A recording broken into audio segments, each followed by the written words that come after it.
안녕하세요. 알파제이 보험계를 보면 정영주 보험기사입니다. 그 연금계리 교육성 지로 환영합니다. 첫 시간으로 보험계리에 대해서 간략하게 좀 안내를 드리도록 하겠습니다.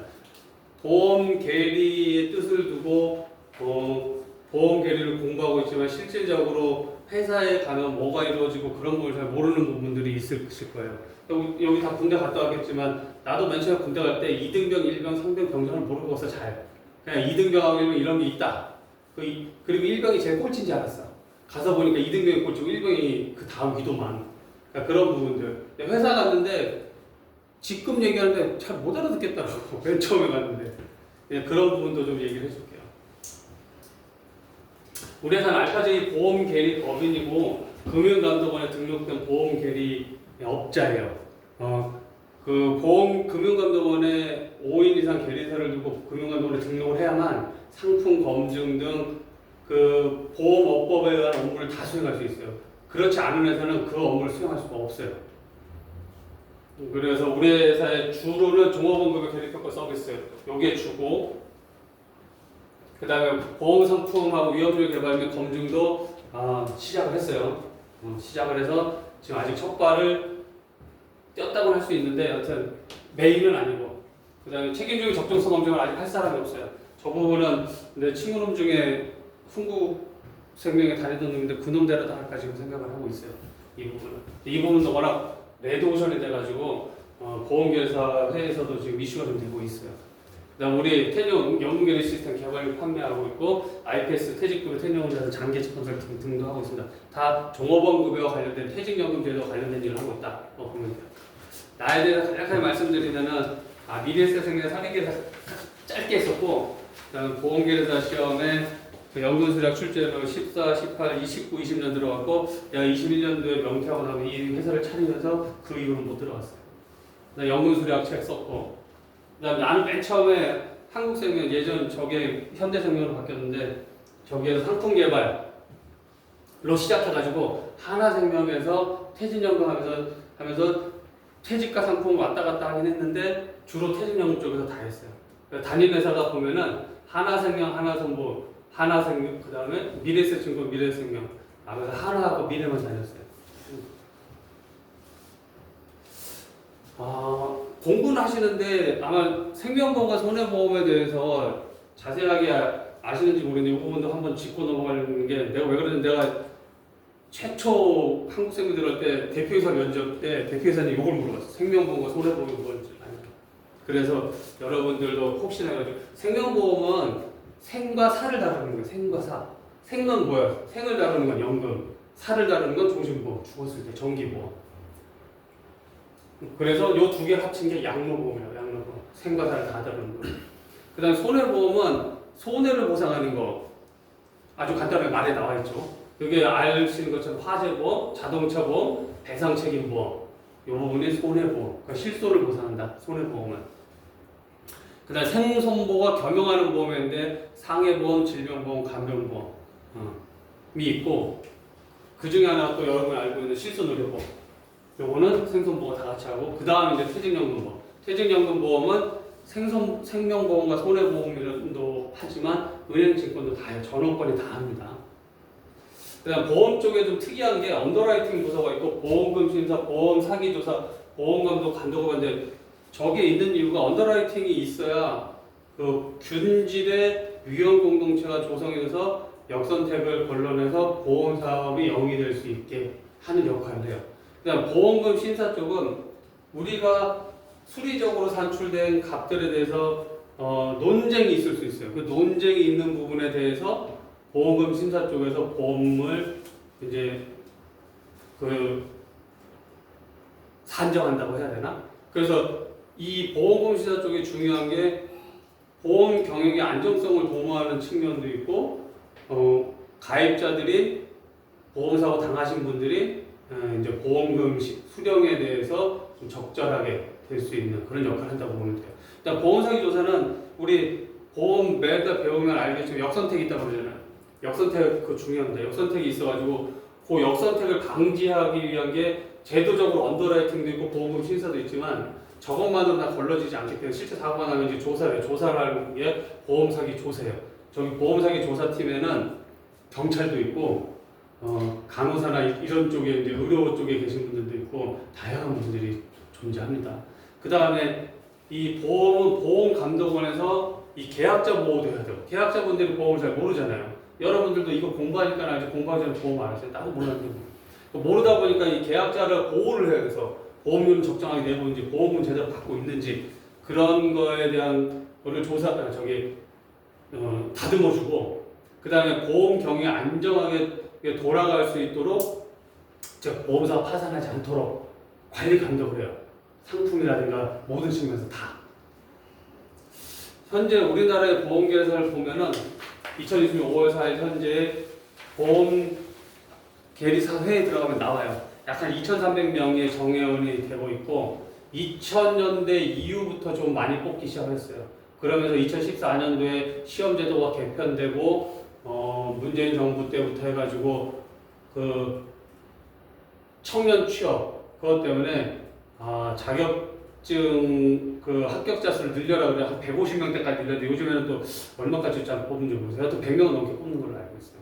그래서 보면 생명보험하고 손해보험사에 약 820명에 750명, 한 1,500명이 있고 우리 같은 계리 컨설팅 법인에 한 200명. 은행 증권사에 왜 있냐? 아까 얘기한 퇴직연금 때문에 가 있어요. 그리고 퇴직연금이 아니더라도 머리 좋은 사람들이 계속 따가지고 그 회사에 입사한 친구들도 있어요. 그리고 여러분들이 이제 갈 수 있는 회사가 생명보험회사에 22개에서 손해보험회사에 20개에서 유관기관에 15개, 계리 컨설팅 법인이 15개인데 계리 컨설팅 법인이 이거보다 더 많아요. 금감원에 등록된 게 15개라는 거고 등록되지 않은 그런 계리 법인들도 있습니다. 여러분들이 이제 가고 싶어 하는데 삼성, 하나, 교보, 흥국, 미래에셋, 신한, NH농협 요 정도까지는 우리가 아주 좋은 회사. 그 다음에 생명보험회사 가면은 아마 지금 연봉 한 5,500 이상 될 거예요. 손해보험이 조금 더 높아요, 연봉이. 손해보험 단기성 상품을 팔면서 이익이 바로바로 확정이 되는 회사라서 연봉이 조금 더 높아요. 그러니까 삼성화재, DB손해보험, 메리츠화재, 현대해상, KB손, 하나손해보험, 흥국화재, NH농협 아마 요 정도까지가 좀 좋은 회사다. 삼성생명이나 삼성화재 가면은 한 6, 7천 될 거예요. 6,500. 거기는 좀 더 간다고 보면 돼요. 그다음 하나생명, 교보생명도 좀 더 간다고 보면 돼요. DB손해보험은 조금 낮아요. DB손해보험은 거기는. 그다음 유관기관으로 금융위원회, 금융감독, 보험개발에 생명보험, 손해보험 협회가 있고 여러분들이 또 갈만 수협중앙회, MZ생활공부, 우체국금융개발은 한국교직원공제에서도 상품개발 인력을 뽑아요. 그러니까 그쪽 가셔도 됩니다. 그리고 가끔 가다 보면은 집에 유선 TV 보시다 보면은 65번이니까 국회 방송 있어요. 국회 방송에 보면 거기 밑에 쫙 뭐가 나오냐면은 어디 모집한다 공고가 나오는데 거기 각각 우체국 금융개발원 뭐 이런 데가 거기 딱 나옵니다. 참고하세요. 그것도 국회 TV 볼 필요는 없고. 그리고 이제 계리 컨설팅 법인이 이제 알파제이 보험계리 법인부터 해가지고 서울보험계리 법인 제일 오래됐고 썬 우리 보험계리 법인 서미트 지아 요 정도가 좀 오래됐다고 보시면 돼요. 보험 상품과 일반 상품 이거는 이제 보험 이론 및 실무에 나오긴 하겠지만 거의 시험에는 안 나오는 문제지만 그래도 잠깐 좀 읽고 지나가면은 보험 상품은 형태가 없죠. 일반 상품 형태가 다 있는데 뭐 자동차도 그렇고 커피도 그렇고. 그다음 무형 상품이다 보니까는 이게 미래 보험금을 사고가 났을 때 보험금을 지급하는 상품이다 보니까는 일반적으로 와닿지가 않아요. 내가 죽었을 때 1억 준다. 그럼 와닿아요? 내가 죽었을 때 100억 준다고 전혀 안 와닿거든. 대신에 가족은 와닿아. 저 양반이 죽으면 100억이 우리 손에 떨어지는구나. 그러니까는 이거 어떻게 팔아야 돼요? 그러니까 FC 분들이 푸시 상품으로 될 수밖에 없다고. 그럼 푸시가 되려면 어떻게 해야 돼? 그분들한테 그냥 너 팔아 안 팔아요? 안 팔지. 우리 학교 다닐 때 시험 안 보면 공부 안 하잖아. 시험을 해도 봐야 공부하지. 그것처럼 FC 분들에게 판매상을 지급함으로써 푸시 상품을 판다라고 보면 돼요. 계약 기간도 되게 길고 납입 기간도 우리 일반 물건 사면은 할부해봐야 한 36개월 할부가 제일 길 텐데 이거 10년, 20년, 30년, 40년 내는 상품이니까는 그 여기서 중요한 게 뭐냐? 보험 쪽에 이제 뒤쪽에 설명하겠지만, 그 판매 지급 관리 시스템 구축하는 것도 중요해요. 그건 이따 좀 다시 얘기하고. 그리고 가격도 보면은 우리 이제 보험 소리적으로 수지 상승에 의한 보험료를 산출하고 거기에 사업비와 이윤을 붙이는데 일반 상품의 제조 원가하고 좀 차이가 나죠. 이익도 보험계획 끝내야 알지만 일반 상품은 그냥 물건 판매하면 그냥 거의 확정이 되니까. 뭐 수선 유지비나 수선 충당 부채가 가끔 있긴 하지만 그건 너무 내려가고. 그러다 보니까 금융감독원에서 되게 관심을 갖고 아주 감독을 심하게 하죠. 그리고 책임준비금이 있고 금융자본의 산업자본 기여라는 측면도 있고. 이제 여러분이 이제 관심 가지고 있는 보험계리 업무 쪽에 대해서부터 이제 좀 말씀드릴게요. 계리사는 세 가지로 구성이 되어 있어요. 법에 보면은 선임계리사가 있고, 고용보험계리사가 있고, 독립보험계리업자가 있어요. 선임계리사는 회사에서 보험회사에서 보험계리 업무를 총괄하는 분으로 10년 이상 상품이나 계리 업무에 있으셔야 되고, 업무를 했었어야 되고, 보험계리사는 당연히 보험계리사야 되고, 그 다음에 5년 이내에 징계를 받으면 안 돼요. 징계 받으면은 임원이 되질 못해요. 보험회사에서. 어느 회사나 똑같아요. 어디나. 고용보험계리사는 이제 회사의 고용된 보험계리사. 독립보험계리업자는 우리 회사 같은 알파제보 보험계리가 법인 같은 보험계리업자. 이분들이 무슨 업무를 하냐? 일단 상품의 기초서류, 사업번호서, 약관 산출번호서에 대한 적정성에 대한 부분을 보고, 그 다음에 우리가 돈을 받으면 준비금을 적립해야 되니까 책임준비금과 비상위험준비 등 준비금 적립에 대한 걸 검증을 하고, 그 다음에 회사가 잉여가 발생하면 잉여금을 배분해야 되잖아요. 배분 처리하는 거, 계약자 배당하는 거, 배당보험은 요즘은 배당보험 거의 없어졌는데 90년대까지만 해도 배당보험이 있었어요. 그래서 배당금의 배분에 관한 사항, 그래서 지급여력비율 알기시설이 바뀌었죠. 킥스로. 그 다음에 상품 공시, 그 보험회사의 홈페이지에 가면 상품 공시합니다. 공시 자료에 공시실에 가면은 상품 공시의 기초서류에 관련된 내용도 봐야 돼요. 계리적 최적 과정의 검증 확인해 가다. 계리적 최적 과정이 기초율을 최적 과정을 상하게 돼 있어가지고 그거를 위험률을 회사에 맞춰서 만드는 겁니다. 회사의 전체 업무를 보면은 4가지 파트로 구성이 되어 있어요. 일단 뭔가 팔아야 되잖아요. 팔아야 되면은 그 상품이 있어야 되죠. 그게 상품 개발. 그 다음에 상품 개발하면 끝나는 게 아니죠. 그거 팔아야 되잖아. 팔아야 되니까 마케팅, 신계약. 그 다음에 그게 판매가 되면은 유지보수해야 되잖아요. 계약 기간 동안. 그래서 보험 계약 관련. 이제 그게 끝나고 나면 1년에 한 번씩 결산하고 경영 관리를 해요. 이게 하나의 사이클이라고 보면 돼, 1년 동안. 그러면 상품 개발 쪽에서는 보험 상품을 만들 때 그냥 무조건 만들어지는 게 아니에요. 어떤 상품을 만들었는지, 지금 추세가 어떤지, 현 사회가 어떤지, 코로나 유행할 때 코로나 상품 만드는 것처럼 그런 거. 그래서 시장 조사를 통해서 보험 상품 기획하고 그 기획된 상품을 가지고 보험료 준비금, 프리미엄하고 리저브를 산출을 하고 보험 개발원 인가를 득해서 금융감독원에 제출하고 신고해야 판매를 할 수 있어요. 금융감독원에 제출 신고 안 하고 판매하면은 무더기 제재로 떨어집니다. 이렇게 되고 이게 이제 보험상품 기획개발이고 상품 판매 준비돼야 돼요. 상품을 만들었으면 만든 사람이 제일 잘 알겠죠. 안 만든 사람은 어떻게 알아? 만든 사람이 제일 잘 알지 상품 해설서를 만들어야죠. 두 번째, 여기 계신 분이만 종신보험을 든다고 그러면 여기 계신 분들은 한 100세까지 살 거예요. 벽에 똥칠까지 살 거라고. 100세 살면은 앞으로 한 70년, 75년 그렇게 살아야 되는데 그때까지 이 보험금 청구가 들어오고 유지 관리가 돼야 되잖아요. 그래서 이 판매 시스템 구축이 아주 중요해요. 아주 중요한데 회사에서는 허드렛 일로 봐요.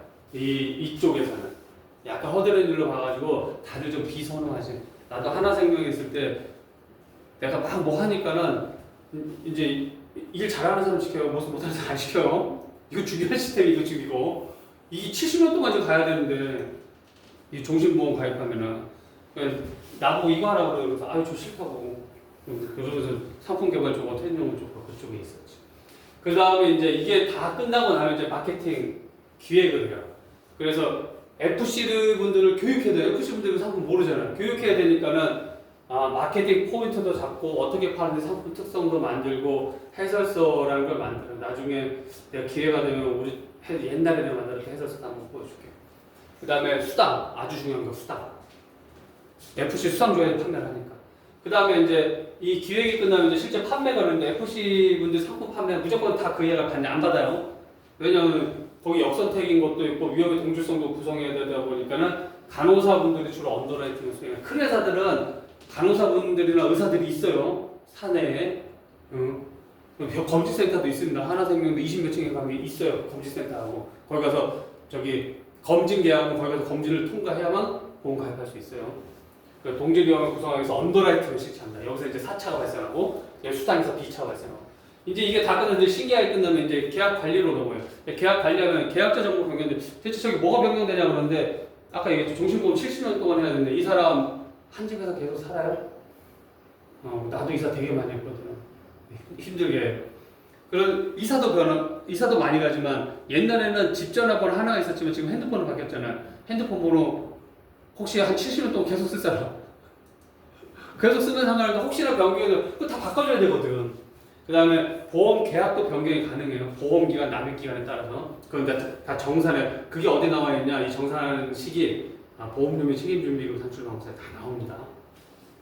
보험금 사고가 발생하면 이제 심사를 합니다. 보험금 지급해야죠. 이 보험금 지급 쪽에서도 보험 계리 인력이 필요해요. 왜냐하면 연금이라든가 그런 거 할 때 이 값이 맞는지. 그리고 아까 얘기했죠. 종신보험 팔면 지금 70년 동안 가야 되는데, 우리 한 15년 전에 있던 지금 옷 입고 계신 분 없죠? 여기도 한 10년에 한 번씩 시스템 개입을 해요. 왜냐면 그 사이에 계약도 늘어나고 상품도 바뀌고 규정도 바뀌고 다 바뀐 부분에서 반영을 해야 되는데 그 반영하면은 가끔 가다가 이상한 값들이 뜨는 경우가 있어요. 그럼 그걸 이제 계리 인력이 봐줘야 돼요. 옛날 기초서를 뒤져가지고 이거 이상하다? 이런 것도 다 찾아요. 그래서 여기에 도 계리 인력이 필요합니다. 잘 안 가려버리지, 저기 신입 가면 안 되는 자리고. 신입 가서 그걸 어떻게 해서 그래요? 10년, 20년 전 상품을 해석해서 다 만들어내야 되는. 소비자 보호 있어야 되고, 자산 운용 있어야 되고, 저희가 2차. 그래서 2차, 4차, B차가 이렇게 해서 형성이 됩니다. 그 다음에 이제 결산하는데, 사업 결산하면 이제 우리가 보험료 받아놓은 게 미래 줄 돈이니까 적립을 해야 되잖아요. 그게 책임 준비금. 그래서 준비금 검증은 외부에 이제 맡겨서 계리업자들이 수행을 하고 있죠. 그래서 4차, 2차, 2차 산출하고, 계약 분석하고 최저 가격 산출하고, 경영 관리 쪽으로 가면 이제 경영 전략에서 작년에 B차가 어떻게 했는데 이거 어떻게 바꿔야 되냐, 상품이 어떻게 돼야 되냐, 위험 관리, 또 계약자 배당 정책을 합니다. 보험회사 조직은 아주 다양한 게 있는데 그냥 이런 게 있다라고 보시고, 이런 게 있다라고 보시고 여기를 보면 돼요. 요약해 놓은 거. 보험회사 조직은 크게 5가지로 보면 돼요. 하나는 계리 업무하는데, 하나는 보험 지원하는데, 하나는 경영 지원, 또 하나는 기획이나 경영 지원과 좀 비슷한데 여튼 좀 달리해서 이쪽은 브레인이 가요. 이쪽은 여기는 계리들이 가고, 그다음에 영업하고 기타의 이제 영업본부라든가 IT 투자 이런 쪽이 있어요. 계리 쪽을 먼저 좀 보면은 일단 선인계리사 지원팀 있고, 그다음 여러분들이 가장 선호하는 상품 개발. 나는 보험회사 입사할 때 상품 개발 팀 보내가지고 울었어. 나를 왜 거기 보내세요? 나는 계리 가고 싶은데. 근데 상품 개발 더 좋은 데야. 근데 고생이 되게 심합니다. 상품 전략, 상품 개발, 상품 프라이싱, 그 다음에 상품 시스템 팀이 있고, 요거는 명칭은 다르지만 저런 형태로 구성이 돼 있다. 그 다음에 계리 결산본부가 계리 결산하고 최저 관리하고 계리 지원이 있고, 그 다음에 리스크 관리에서 리스크 전략, 리스크 관리가 있고, 그다음에 퇴직연금 지원팀에서 연금 계리 전문 인력, 이렇게 계리 인력들이 활동하고 있다고 봅니다. 보험 지원이 언더라이팅, 계약 관리, 고객 서비스, 보험금 심사, 소비자 보호도 보험 지원 쪽이라고 봐야 돼. 그래서 소비자 보호 쪽이 가장 적어하는 게 금융감독원의 민원 들어가면 이쪽에서 움직입니다. 이쪽에서 움직이고 실무진에서도 움직이는데 그게 넘어가면 이제 소비자 보호실 쪽에서 움직여요. 고객분들 만나가지고. 경영 지원은 이제 여러분들 하는 인사 관리하고 승진이라든가 이런 거 하고, 그 다음에 총무, 사무, 비품 뭐 이런 것들, 건물, 그 다음에 회계, 이거 회계 처리해야 돼요. 그래서 회계팀, 융자, 보험에서 돈 받으면 준비금을 가지고 있다고 했잖아요. 준비금 숫자로 가지고 있어요. 1,000억이다 그러면 1,000억이다 현금이 있어요. 그 현금을 운용을 해야 돼요. 운용. 그래서 운용하기 위해서 투자본부가 있고 융자팀이 있는 거예요. 융자팀에서 특히 많이 하는 게 약관대출. 우리 보험 가입하면은 이거 준비금의 90% 한도, 해약환급의 90% 한도 내에서가 약관대출을 해줘요. 그다음 홍보실도 중요합니다. 준법감시본부, 감사실, 그다음 기획 쪽에 경영기획, 경영관리, 재무, IR 팀도 저희 상장사들은 중요한 역할을 해요. 경영기획, 경영관리, 재무. 그다음 영업 쪽에 영업본부, FC하고 GA, 그다음 방카, 퇴직연금, 마케팅팀, 영업지원팀 뭐 등등이 있어요. IT 본부에서 이제 IT 기획, IT 개발, 뭐 정보 보호 있고 투자 본부에서 이제 투자 전략, 뭐 변화 운영 달리 있어요. 왜 이게 변화 운용팀하고 투자 운용팀하고 이렇게 달리 있냐면은 변액은 분리 계정이라고 해요. 분리 계정, 분리를 해서 해야 되기 때문에. 그럼 여기서 이제 계리 쪽만 다시 또 좀 보면은 크게 4개로 말할 수 있어요. 상품 개발, 계리 리스크, 선인 계좌지원, 기타. 상품 개발은 앞에서 얘기했던 것처럼 상품 기획하고 그 다음에 상품 개발에 PV 산출하고 약관 산출하고 기초서류 작성, 사업방법서, 산출방법서, 약관의 기초서류 작성하고 PV 산출하고 그 다음에 이게 다 만들어져 인가하는 상품 판매한다 그러면 상품 지급 시스템 구축하고 저것도 중요한 역할이라고 그랬어요.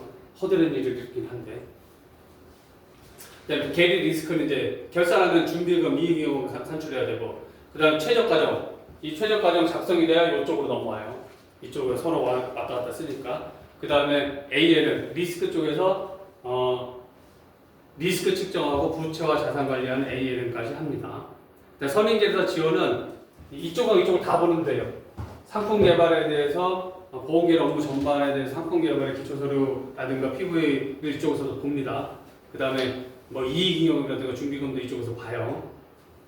그 다음에 기타로 이제 퇴직연금하고 보험금 제가 투자 기획인데 퇴직연금 좀만 얘기할게요.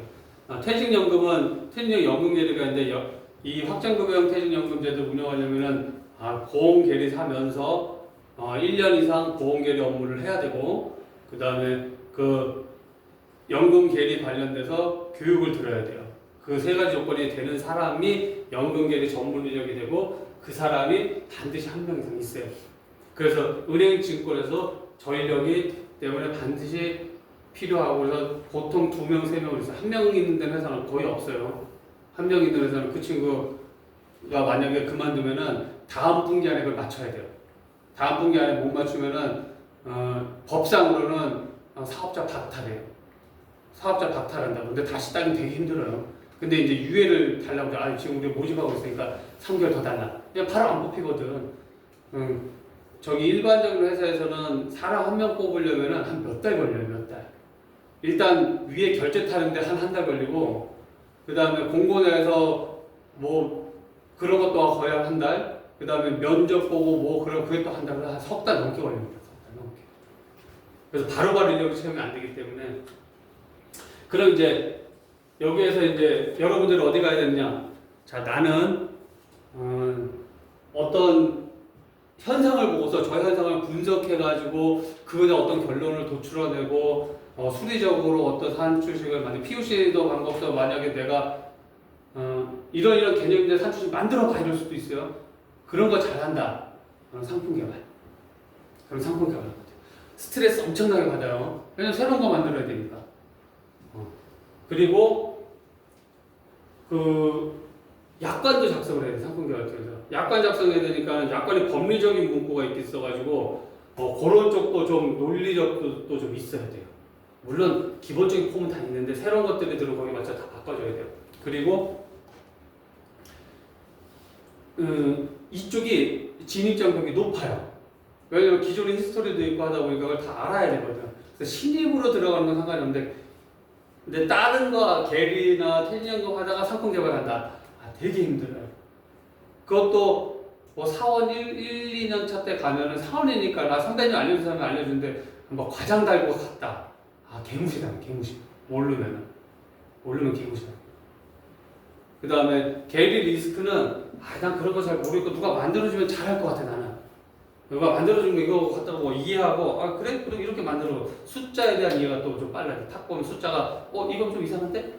그런 것들 물론 경험이 있어야 알겠지만 그리고 약간 정형화하는 업무 그런 거 선호한다 그러면 게리 디스크. 선인계사 지원은 상품 개발 한 3년 이상 제가 적합해요. 왜냐면 게리 쪽도 볼 줄 알아야 돼, 상품 쪽도 볼 줄 알아야 되니까는 그래서 그 선인계사 지원 조직에 반드시 있어야 되는 여기 보험회사 또는 5년 이상 상품 개발 경력 있는 사람 또는 5년 이상 계리 업무 경력 있는 사람이 반드시 둘이 있어야 돼. 그 법상으로 그렇게 돼 있어. 이따 뒤에 보면. 그 다음에 퇴직연금 쪽은 뒤에서 다시. 그래서 퇴직연금은 이게 근로자 퇴직금의 보장법이 2005년 12월에 통과되면서 그때부터 시작되는 업이에요. 그리고 아까 얘기했듯이 보험사뿐만 아니라 은행, 증권에서 다 해요. 그래서 은행원, 증권원이 될 수 있는 기회가 이 퇴직연금 쪽에 있어요. 대신에 계리사야 돼. 은행, 증권은. 보험회사는 계리사 자신이 없어도 그냥 신입으로 입사해서 따가지고 저쪽으로 넘어갈 수가 있는데 힘들어.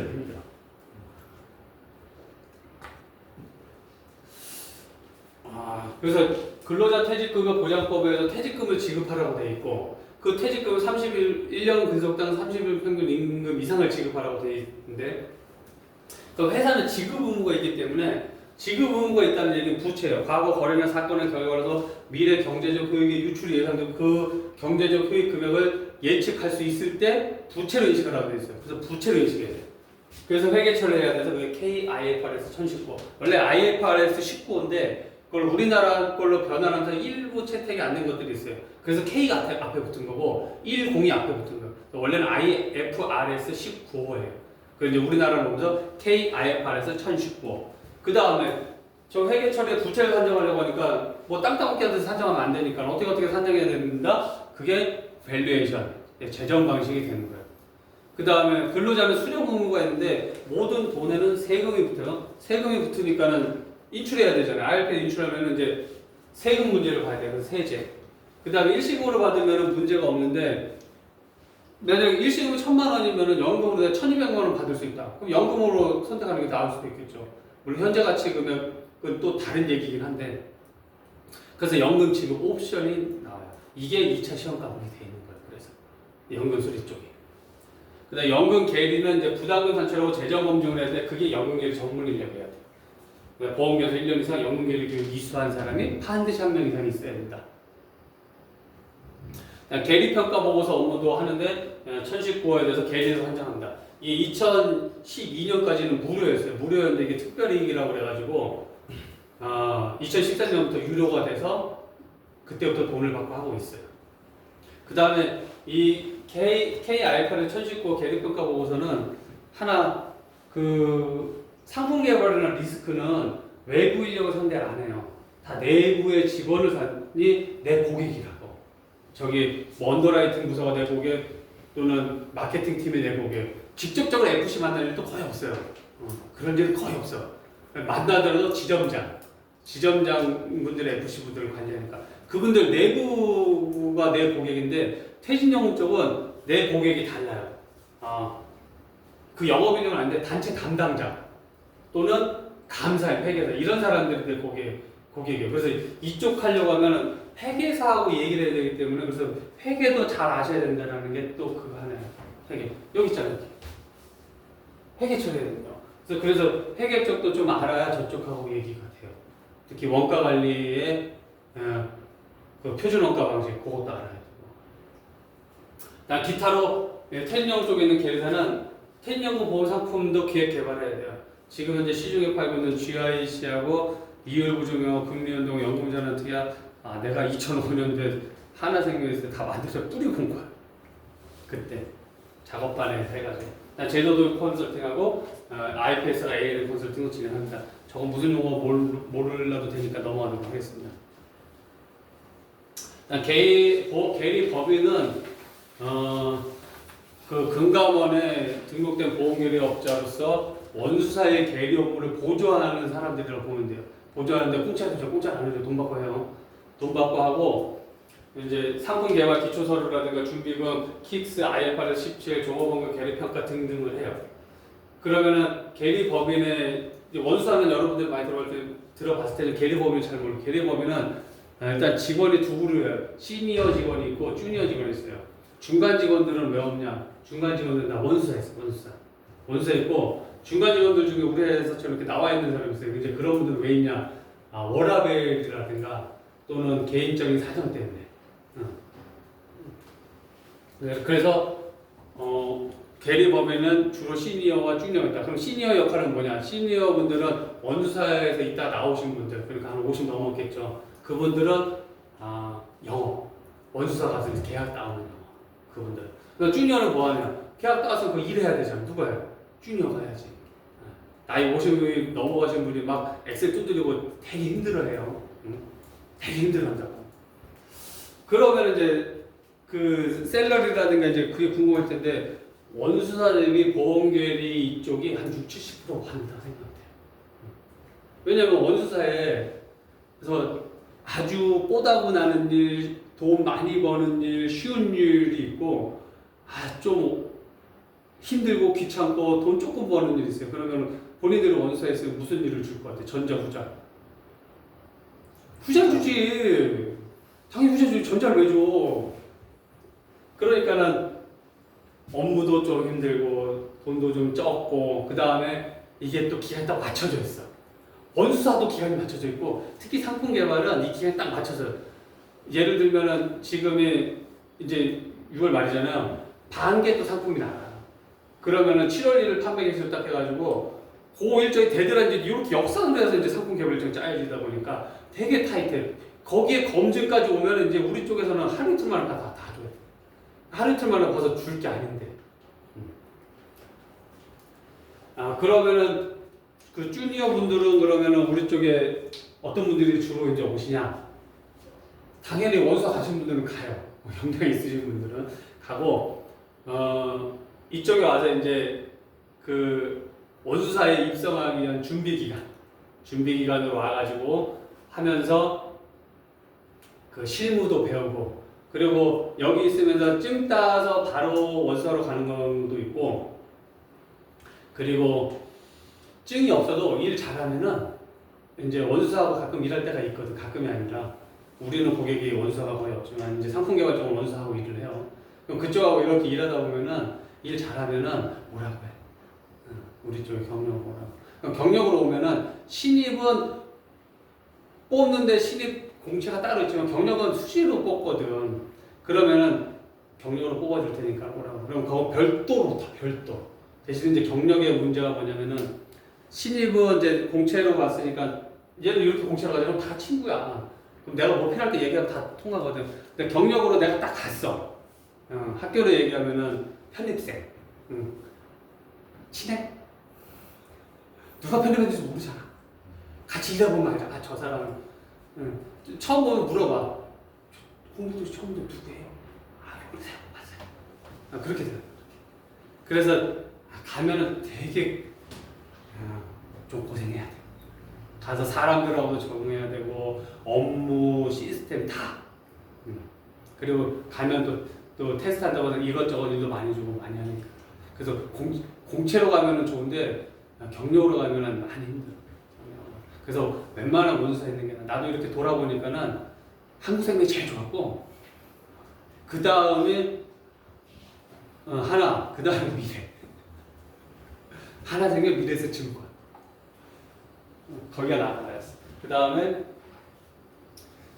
독립보험 계례업자는 5년 이상 근무하면은 1차 시험 면제예요. 보험 정보 이제 여러분들이 계리 리스크 관리 시험 볼 때 보험 계리사에 가면 구인 정보가 있고 거기서 교육 받는 것들이 있어요. 그래서 거기 가서 지금은 이쪽 구인도 다 경력직 일하다 보니까 여러분들 볼 일이 없는데 나중에 가면 이제 많이 보게 될 거야. 교육도 이쪽에서 많이 하고. 그 다음에 그 보험연구원에서 보험 관련 정기 간행물을 발간해요. CEO 리포트 해가지고 발간하니까 이쪽에 들어가서 저기 어떤 내용들이 있나 그러니까 요약만 해도 그런 리스크 관리 쪽에 도움이 될 거야. 그 다음에 보험 관련 신문, 보험신고하고 한국보험신문 저쪽에서 이제 저거 탐독하고 나 신입 때 과장님이 시킨 게 그때 9층인가 10층인가 도서직관이 있었거든요. 도서관 가가지고 거기 이제 보험신문하고 와 있으면 거기에서 주요 이슈 카피하고 나눠주라고. 내가 다 읽어보고 괜찮은 것들 있으면 갖다가 이제 보고 가버렸거든요. 그래서 예, 한국 보험신문이나 한국 보험신문 읽으면 됩니다. 선임계획사는 이런 게 있다. 아까 얘기한 거 보조 필수 인력이 2명 이상의 조건인데 보험계획사거나 보험상품 개발을 업무에 5년 이상 하든가 보험계리 업무에 5년 이상 하든가 이 세 개 중에 2명은 반드시 있어라. 그만큼 선임계획사 예전에는 신임만 보내니까 난리가 난 거예요.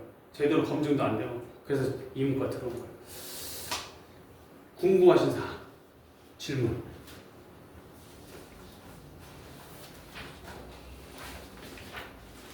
궁금한 사항 질문 주시면 답변 드리도록 하겠습니다.